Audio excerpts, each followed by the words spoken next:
Hi friends, இன்றைக்கி ஒரு அழகான ரொட்டீன் விலாக் தான் உங்களோட ஷேர் பண்ணிக்க போகிறேன். இந்த விலாகில் நான் ஷேர் பண்ணக்கூடிய விஷயங்கள் கண்டிப்பாக உங்களுக்கு யூஸ்ஃபுல்லாகவும் இருக்கும், இன்ட்ரெஸ்டிங்காகவும் இருக்கும். வாங்க வீடியோக்குள்ளே போகலாம். Welcome to me and my life. நான் உங்கள் பிரியா. இன்றைக்கி விலாக் எப்பவும் போல் ஒரு அழகான கோலத்தோடு ஸ்டார்ட் பண்ணலாம் அப்படின்ட்டு இருக்கேன். மார்னிங் வாசலில் சின்னதாக ஒரு கோலம் போட்டுட்டு அடுத்ததாக என்னோட டெய்லி க்ளீனிங் ரொட்டீனான டஸ்டிங் பண்ணுறது. வீட்டில் நம்ம திங்ஸ் எல்லாம் ஆர்கனைஸ் பண்ணி வச்சுருப்போம்ல, அதெல்லாம் ரெகுலராக டஸ்டிங் பண்ணிகிட்டே இருந்தோம் அப்படின்னாலே வீடு எப்பவும் க்ளீனாக நீட்டாக மெயின்டைன் ஆகும். ஸோ இந்த ஒரு வேலையை நான் எப்போவுமே ஸ்கிப் பண்ண மாட்டேன். மார்னிங் டீ எல்லாம் குடிச்சு முடித்ததுக்கப்புறம் இந்த வேலையை முடிச்சுட்டு தான் அடுத்தடுத்த வேலைகளை பண்ணவே போவேன். நம்ம வீட்டை ஆர்கனைஸ் பண்ணுறப்போ எவ்வளோ இம்பார்ட்டன்ஸ் கொடுக்குறோம், எவ்வளோ அழகழகான திங்ஸ் எல்லாம் வச்சு டெக்கரேட் பண்ணுறோம், அதே அளவுக்கு க்ளீனிங் பண்ணுறதுக்கும் நம்ம இம்பார்ட்டன்ஸ் கொடுத்தா தான் நம்ம என்ன பர்பஸ்க்காக இந்த மாதிரி திங்ஸ் எல்லாம் வாங்கி வீட்டை அழகாக ஆர்கனைஸ் பண்ணுறோமோ அந்த பர்பஸ் நமக்கே ஒரு சாட்டிஸ்ஃபேக்ஷன் கொடுக்கும். இல்லைனா ஏதோ வீட்டில் ஒரு நாள் அழகுக்காக வாங்கி எல்லாத்தையும் வச்சுட்டு அதை அழகாக நீட்டாக மெயின்டைன் பண்ணாமல் விட்டுறதுனால அதை வாங்கி வச்ச பர்பஸ் கூட நமக்கே ஒரு சில நேரத்தில் திருப்தி கொடுக்காமல் போயிடும். ஸோ எந்த அளவுக்கு நம்மளோட வீட்டை அழகாக வச்சுக்கணும், ப்ளசண்ட்டாக வச்சுக்கணும், பார்க்குறதுக்கு கலர்ஃபுல்லாக வச்சுக்கணும் அப்படின்றதுக்காக நிறைய திங்ஸ் எல்லாம் வாங்கி டெக்கரேட் பண்ணுறோமோ அதை விட ஜாஸ்தியாக க்ளீனாக நீட்டாக மெயின்டைன் பண்ணணும் அப்படின்றதுக்கும் நம்ம கண்டிப்பாக இம்பார்ட்டன்ஸ் கொடுக்க வேண்டியது ரொம்ப ரொம்ப முக்கியம். அந்த ஒரு விஷயத்தை நான் எப்போவுமே ஸ்கிப் பண்ணாமல் மிஸ் பண்ணாமல் பண்ணிடுவேன். இந்த க்ளீனிங் வேலைகள்லாம் முடிச்சதுக்கப்புறமா இன்றைக்கி மார்னிங் பிரேக்ஃபாஸ்ட்டுக்கு கோதுமை தோசையும் கார சட்னியும் தான் ப்ரிப்பேர் பண்ண போகிறேன். ரொம்ப நாள் ஆச்சு வீட்டில் கோதுமை தோசை பண்ணி. ஸோ அதனால் இன்றைக்கி சிம்பிளாக கோதுமை தோசையும் கார சட்னி தான். நான் இப்போது அந்த ரெசிப்பியும் இந்த வீடியோவில் ஷேர் பண்ணியிருக்கேன். நீங்கள் இந்த கார சட்னி பண்ணும்போது மிஸ் பண்ணாமல் சும்மா கொஞ்சமாக ஒரு சின்ன பீஸ் வெல்லம் சேர்த்து அரைச்சி சாப்பிடுங்க. டேஸ்ட் அவ்வளோ சூப்பராக இருக்கும். சிம்பிளான ரெசிபி தான். ஸோ அதையும் இதில் இன்க்ளூட் பண்ணியிருக்கேன். அப்படியே என்னோட ரொட்டீன் வேலைகளை பார்த்துக்கிட்டே இன்றைக்கான வீடியோக்குள்ளே போயிடலாம். அதுக்கு முன்னாடி ஒரு சின்ன ரிக்வெஸ்ட், நீங்கள் இந்த வீடியோ பார்த்துட்டு இருக்கும்போதோ இல்லை பார்த்து முடிக்கும் போதோ இதில் இருக்க கண்டென்ட் உங்களுக்கு பிடிச்சிருந்ததுன்னா மறக்காமல் வீடியோ கீழே இருக்க லைக் பட்டனை கிளிக் பண்ணிக்கோங்க. அப்படி நீங்கள் கொடுக்க போகிற அந்த குட்டி குட்டி லைக்ஸ் எல்லாமே இன்னும் நல்ல நல்ல கண்டென்ட்லாம் நான் உங்களோட ஷேர் பண்ணிக்கிறதுக்கு எனக்கு கொஞ்சம் மோட்டிவேட்டிங்காக இருக்கும். இன்றைக்கான டாப்பிக்கில் நம்ம இதை பற்றி பேச போகிறோம் அப்படின்னு பார்த்தீங்கன்னா, நம்மளோட டெய்லி லைஃப்பில் நமக்கே தெரிஞ்சோ தெரியாமலோ ஒரு சில பழக்கங்களை நம்ம டெய்லி ஃபாலோ பண்ணிகிட்ருப்போம். சில பேருக்கு தெரிஞ்சிருந்தால் கூட இது ரொம்ப பெருசாக நம்மளோட லைஃப்பை பாதிக்க போகிறது கிடையாது அப்படின்னு சொல்லிட்டு அந்த பழக்கங்களை டெய்லி அவங்களுக்கே தெரிஞ்சே ஃபாலோ பண்ணுவாங்க. சில பேருக்கு அது எந்த விதத்தில் நம்ம வாழ்க்கையை பாதிக்கும் அப்படின்னு தெரியாமலே கூட ஃபாலோ பண்ணிகிட்ருப்பாங்க. அந்த மாதிரியான ஒரு சில பழக்கங்கள் பற்றி தான் நான் இன்றைக்கி வீடியோவில் நான் உங்களோட ஷேர் பண்ணிக்க போகிறேன். இந்த மாதிரியான ஹேபிட்ஸ் உங்ககிட்ட இருந்துச்சு அப்படின்னா அதை உடனே சரி பண்ணிக்கோங்க. ஏன்னா இது நிறைய விதத்தில் நம்மளோட வாழ்க்கையை கொஞ்சம் கொஞ்சமாக பாதிச்சுக்கிட்டு இருக்கோம். அது ரொம்ப பெரிய பாதிப்பை கொடுக்கும் பொழுது தான் நம்ம செய்கிறது தப்பு அப்படின்றதையே நம்ம ரியலைஸ் பண்ண ஆரம்பிப்போம். அந்த மாதிரி நம்மளோட டெய்லி லைஃப்பை பாதிக்கக்கூடிய ஒரு சில பேட் ஹேபிட்ஸ் பற்றி தான் இன்றைக்கி ஒன் பை ஒன்னாக உங்களோட ஷேர் பண்ணிக்க போகிறேன். வீடியோவை ஸ்கிப் பண்ணாமல் பாருங்கள்.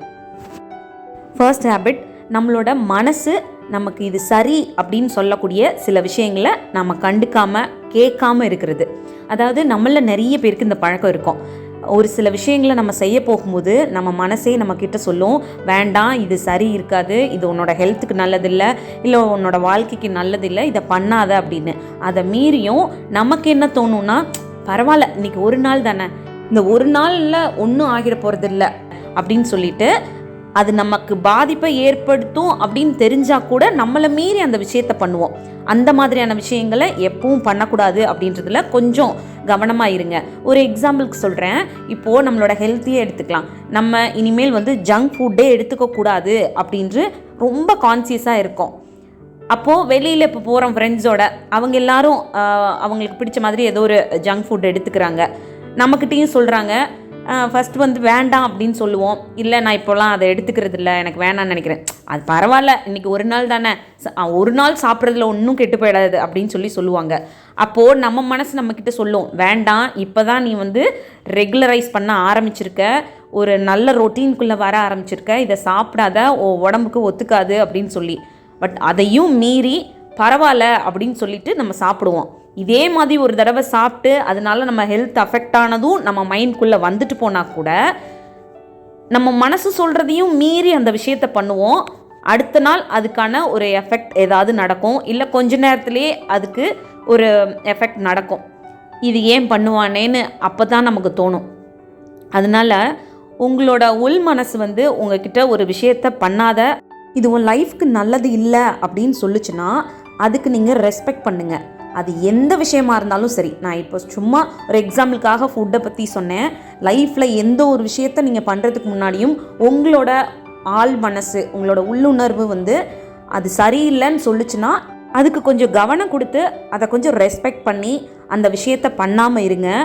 அப்போது அதனால் வர பாதிப்புகள் நம்ம வாழ்க்கையில் வராமல் இருக்கும். இல்லைன்னா அதனால் வரக்கூடிய ப்ராப்ளம்ஸை நாம் தான் ஃபேஸ் பண்ணுற மாதிரி இருக்கும். ஒரு ப்ராப்ளம் வந்ததுக்கப்புறம் யோசித்து எந்த பிரயோஜனமும் இல்லை. செகண்ட் ஹேபிட், நிறைய இடங்களில் உங்களோட ஒப்பீனியனை நீங்கள் ரிஜிஸ்டர் பண்ணிகிட்டே இருப்பீங்க. அதாவது எந்த இடமா இருந்தாலும் நம்மளோட கருத்துன்னு ஒன்று இந்த இடத்துல இருக்கணும், நம்ம இதுக்குரிய ஒரு ஒப்பீனியனை சொல்லணும் அப்படின்னு சொல்லக்கூடிய பர்சனாக நீங்கள் இருந்தீங்கன்னா சில இடங்களில் அதை தவிர்த்துக்கிறது ரொம்ப ரொம்ப நல்லது. ஒரு எக்ஸாம்பிளுக்கு சொல்கிறேன். இது வந்து மோஸ்ட்லி ஃப்ரெண்ட்ஸ் சர்க்கிள்லையோ இல்லை நம்ம ஒர்க் பண்ணுற இடங்கள்லையோ நடக்கும். அதாவது இப்போ ஃப்ரெண்ட்ஸ்குள்ளே ஒரு சின்ன ஆர்கியூமெண்ட் வருதுன்னு வச்சுக்கோங்களேன். அதில் எல்லா நேரத்துலையும் நம்மளோட ஒப்பீனியனையும் நம்ம அவங்கள போய் சமாதானப்படுத்தணும் அப்படின்னு நிறைய நேரங்களில் நம்ம முயற்சி பண்ணுறது சில இடங்களில் நம்மளுக்கே வந்து ஆப்போசிட்டாக போய் முடிஞ்சிடும். இல்லை நம்ம அமைதியாக இருந்தால் கூட அவங்களுக்குள்ளே ஏதோ ஒரு ஆர்கியூமெண்ட் வரும்பொழுது நம்மக்கிட்ட நீ இதை பற்றி என்ன ஒப்பீனியன் சொல்கிற, உனக்கு என்ன தோணுதுன்னு சொல்லு அப்படின்னு கேட்பாங்க. நம்ம வாய் சும்மா இல்லாமல் அந்த இடத்துல எது சரியாக இருக்குமோ அதை சொல்ல போய் அது ஒருத்தருக்கு சரியாகவும் ஒருத்தருக்கு தப்பாகவும் போய் முடியும். இப்போது அந்த ஒரு பர்சனோட நமக்கு வந்து தேவையில்லாமல் இன்னொரு மனக்கசப்பு வர்றதுக்கு அங்கே வாய்ப்புகள் ஆகிடும். ஸோ இதே மாதிரி நம்ம சில இடங்களில் நம்ம அதை சரி பண்ணிடலான்னு நினச்சி ஒரு ஒப்பீனியன் கொடுக்க போய் அதனாலேயே அங்கே ஒரு பிரச்சனை வர்றதுக்கும் வாய்ப்புகள் இருக்கும். இல்லை தேவையில்லாமல் நமக்கே அது பிரச்சனையாக முடிகிறதுக்கும் வாய்ப்புகள் அமைஞ்சிரும். அதனால் எந்த இடத்துல தேவையோ அந்த இடத்துல நம்மளோட ஒப்பீனியன் கொடுத்துக்கலாம். சில இடங்களில் நம்ம அமைதியாக இருக்கிறதே நல்லது அப்படின்ற பழக்கத்தை வளர்த்துக்கிட்டோன்னா தேவையில்லாத பிரச்சனைகள் நம்மளோட டெய்லி லைஃப்பில் நம்ம ஃபேஸ் பண்ணுறதை அவாய்ட் பண்ணிக்க முடியும். தேர்ட் ஹேபிட், எந்த ஒரு விஷயத்துக்கும் லிமிட் இல்லாமல் நீங்கள் போவீங்க. அதாவது ஒரு அன்பு கொடுக்குறதா இருந்தாலும் ரொம்ப லிமிட் இல்லாமல் போகிறது, இல்லை ஒரு இடத்துல கோச்சிக்கிறதா இருந்தாலும் ஒரு லிமிட் இல்லாமல் போயிடுறது, செலவு பண்ணுறதா இருந்தாலும் ஒரு லிமிட் இல்லாமல் செலவு பண்ணுறது.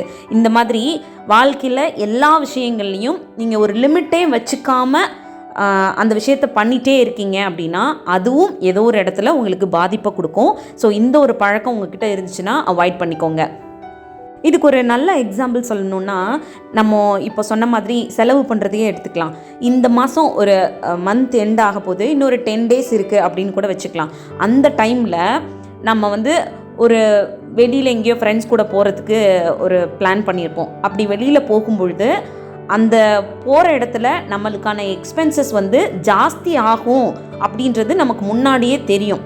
இங்கே போனால் இவ்வளோ செலவாகும், இன்னொரு 10 days இருக்குது, அந்த 10 daysக்கு தேவையான பணத்தையும் இந்த ஒரு இடத்துல போகும்போது நிறைய ஸ்பெண்ட் பண்ணுற மாதிரி இருக்கும். அப்புறம் அந்த 10 days நம்ம கடத்துறது கஷ்டமாக இருக்கும் அப்படின்றது நமக்கு தெளிவாக தெரிஞ்சால் கூட பரவாயில்ல, நம்ம அதை பார்த்துக்கலாம், சமாளிச்சுக்கலாம் அப்படின்னு நினச்சிட்டு அந்த இடத்துக்கு போய் அவ்வளோத்தையும் ஸ்பெண்ட் பண்ணிவிட்டு அப்புறம் அடுத்து இருக்க அந்த ஒரு 10 நாளை கடத்துறதுக்கு ரொம்ப கஷ்டப்படுறது, அதுக்கு வேறு யாருக்கிட்ட இருந்தாவது கடன் வாங்குறது, அந்த கடனை திருப்பி கொடுக்கறதுக்கு சிரமப்படுறது அப்படின்னு சொல்லி ஒரு லிமிட் இல்லாமல் நமக்கு நாமளே ஒரு லிமிட் வச்சுக்காமல் சில விஷயங்களை பண்ணும்பொழுது அதுக்கான பாதிப்புகள் நம்ம லைஃப்பில் ரொம்ப கஷ்டத்தை கொண்டு வந்து கொடுக்கும். ஸோ அதனால் எந்த ஒரு விஷயமாக இருந்தாலும் வாழ்க்கையில், அது ரிலேஷன்ஷிப்பாக இருந்தாலும் சரி, ஒரு ஹெல்த் விஷயத்தில் இருந்தாலும் சரி, ஃபினான்ஷியலும் சரி, இந்த மாதிரி வாழ்க்கையில் எல்லா விஷயங்களுக்கும் ஒரு லிமிட், ஒரு பவுண்ட்ரி செட் பண்ணி அதுக்குள்ளே உங்களை வச்சுக்கிட்டு உங்களோட லைஃப்பை வாழ ஆரம்பிச்சிங்க அப்படின்னா அது நீங்கள் நினைக்கிற மாதிரி உங்களுக்கு பீஸ்ஃபுல்லாகவும் சந்தோஷமாகவும் இருக்கும். அதை தாண்டும் பொழுது தான் நிறைய பிரச்சனைகளை நம்ம ஃபேஸ் பண்ணுற மாதிரி அமைஞ்சிரும். ஸோ இந்த ஒரு பழக்கம் உங்ககிட்ட இருந்துச்சுன்னா அதை உடனே அவாய்ட் பண்ணிக்கோங்க. ஃபைனலாக நான் சொல்ல போகிற பேட் ஹேபிட் என்னென்னா, செல்ஃப் டிசிப்ளினாக இருக்கிறது, அதை ஃபாலோ பண்ணுறது, அதெல்லாம் வந்து கொஞ்சம் போரிங்கான விஷயம் அப்படின்னு நினைக்கக்கூடிய பர்சனாக நீங்கள் இருந்தீங்கன்னா அதனால பாதிப்படைய போகிறது நீங்கள் மட்டும்தான். அதை கொஞ்சம் கவனமாக பார்த்துக்கோங்க. ஏன்னா நம்ம எந்த விஷயத்துலையும் ஒரு டிசிப்ளினோடு இருக்கோம், அதை சரியாக ஃபாலோ பண்ணுறோம் அப்படின்னா அதுக்கான நிறைய பெனிஃபிட்ஸ் நமக்கு கிடைக்கும். அதுக்கு ஒரு நல்ல உதாரணம் நம்மளோட டெய்லி லைஃபே எடுத்துக்கலாம். இத்தனை மணிக்கு தான் நான் எந்திரிக்கணும், இத்தனை மணிக்கு நான் சாப்பிடணும், இத்தனை மணிக்கு என்னோடய வேலைகளை ஸ்டார்ட் பண்ணணும், இந்த டைமுக்குள்ளே முடிச்சிடணும், நான் ஏதாவது ஒரு கமிட்மெண்ட் எடுத்தேன்னா அதை சரியாக செஞ்சு முடிக்கணும் அப்படின்றதுலையெல்லாம் நம்ம ரொம்ப கவனமாகவும் அதை சரியாகவும் பண்ணிகிட்டு இருந்தோம் அப்படின்னா நம்ம ஒரு செல்ஃப் டிசிப்ளினான ஆள் தான் அப்படின்றத நாமளே தெரிஞ்சுக்க முடியும். இந்த மாதிரி ஒரு செல்ஃப் டிசிப்ளினை நம்ம லைஃப்பில் ஒவ்வொரு விஷயங்கள்லையும் ஃபாலோ பண்ணும்போது அதுக்கான பலன் நமக்கு கண் முன்னாடி தெரியறத நம்மளே ஃபீல் பண்ண முடியும். ஸோ இந்த ஒரு விஷயத்தை இது வரைக்கும் நீங்கள் ஃபாலோ பண்ணாமல் இருந்தீங்கன்னா கண்டிப்பாக ஃபாலோ பண்ணிக்கோங்க. ஸோ அவ்வளோதான், இந்த vlog இதோட முடியுது. இன்னொரு யூஸ்ஃபுல்லான vlogஓட உங்களை மீட் பண்ணுறேன். இந்த vlog பிடிச்சிருந்தா மறக்காமல் லைக் பண்ணுங்கள். தேங்க்யூ.